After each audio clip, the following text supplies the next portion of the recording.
natin kung rapsa ba? Ano ba itong lasa? Okay. Okay lang ba? So mga nyor, ganito sila maghanda ng Thai steak street. So they seasoned with pepper at rosemary para sa aroma. Tapos lulutuin ito sa butter kaya siguradong malinamnam at malambot ang karne.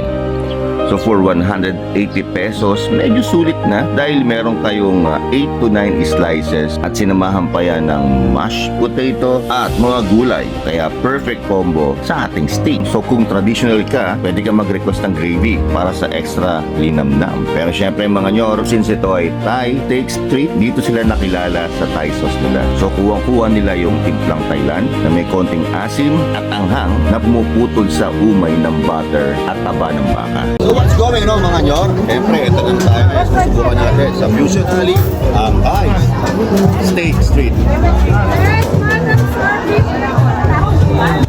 Look at that.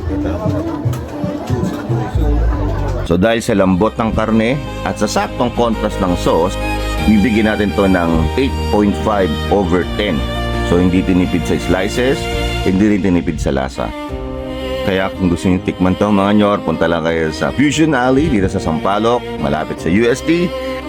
And I'll see you sa susunod na kain. Ayaw mo ba?